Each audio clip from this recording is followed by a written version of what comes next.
भगवान कहते हैं तानि सर्वाणि संयम्य युक्त आसीत मत्परः वशे हि यस्येन्द्रियाणि तस्य प्रज्ञा प्रतिष्ठिता। अब अर्जुन का प्रश्न था स्थितधि किम प्रभाषेत किम आसीत, यह जो ज्ञानी पुरुष है उसका आसन कहाँ फिट है, किस पर बैठा है वो, ये प्रश्न था। भगवान ने उत्तर दिया है तानि सर्वाणि संयम्य युक्त आसीत मत्परः, उसका आसन मुझ में है। और ये कब हो सकता है? तानि सर्वाणि संयम्य, सभी इंद्रियों को 100% संयम में ला करके, मारना नहीं। देखो संयम यह शब्द योग शास्त्र का है। संयम किसको कहते हैं? जब हमारा मन, हम कंप्लेन करते हैं मन के बारे में कि हमारा मन बहुत डिस्टर्ब है, भटकता है, ये कहने से कुछ नहीं होता। पहले उसको डिफाइन करो, मन को कंट्रोल में लाना माने क्या। उसके लिए ये समझना आवश्यक है मन कंट्रोल में नहीं है माने क्या। देखो तो पता चलेगा हमारा मन देश काल वस्तु इन 3 चीजों में भटकता है।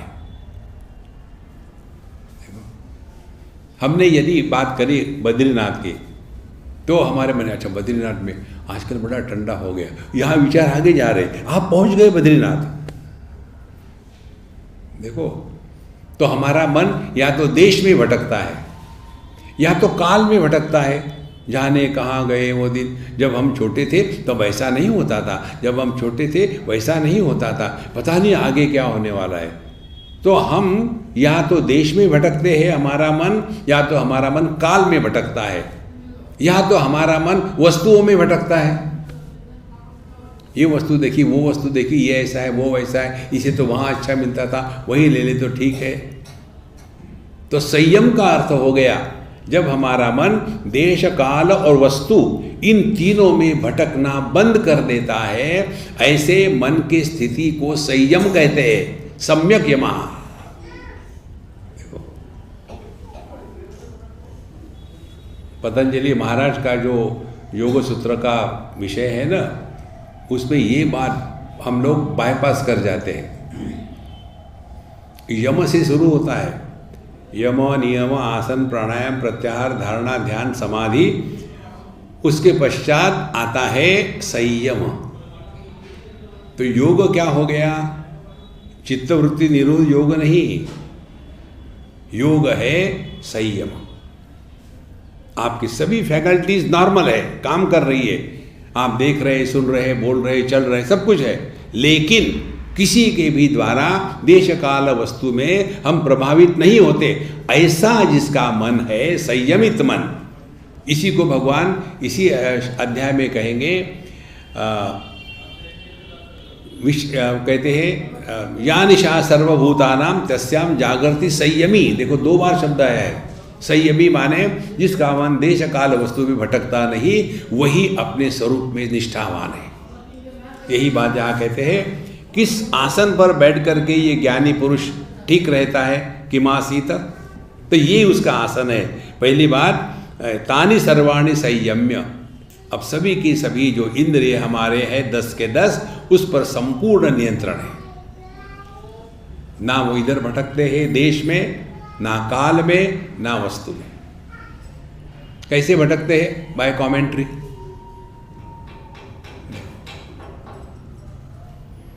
अभी हम कल परसों जा रहे थे गंगा जी के किनारे, तो कोई हमारे मित्र थे, तो हमने कहा देखो, अब उसने पूछा नहीं, दलील हमने बताया। तो हमने कहा देखो इस साल हम लोग यहाँ जून जुलाई में आए थे। मुझे हमेशा इच्छा थी कि गंगा जी जब बहुत बढ़ती है तो कैसी दिखती है। तो ये जो जहाँ से उतरते हैं 80 घाट पर, वहाँ जो चबूतरे और जो यज्ञशाला बनी हुई है, वो सब का सब पानी के अंडर था। जहाँ हम लोग कार से जाते वहाँ बोट चलती थी। अब हम है इस समय, गंगा जी बढ़िया से चल रही, कोई जरूरत है बोलने की? उस समय काल, देश, इस जगह में परिस्थिति इतना बाढ़ आई हुई थी क्योंकि मन संयमित नहीं है।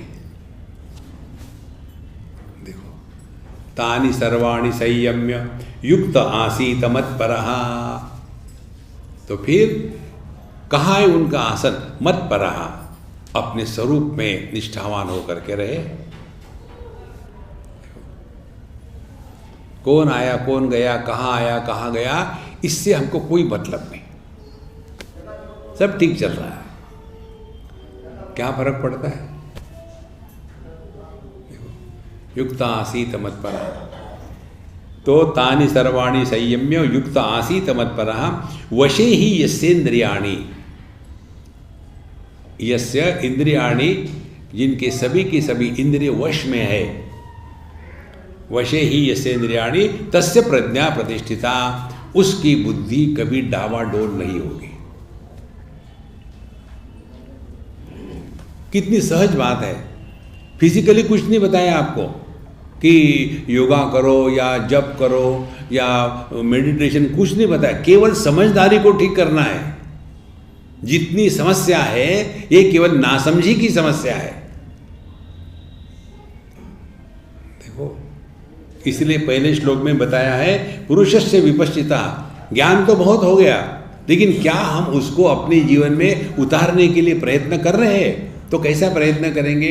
हमारे जीवन में महत्व की वस्तु कौन सी है, इस पर चिंतन करो। क्या महत्व की वस्तु है जीवन में? पैसा है तो पैसे को लेकर के हम कंप्लेन नहीं करेंगे, मेहनत करेंगे, इधर उधर से कमाएंगे, क्योंकि वस्तु के लिए महत्व है।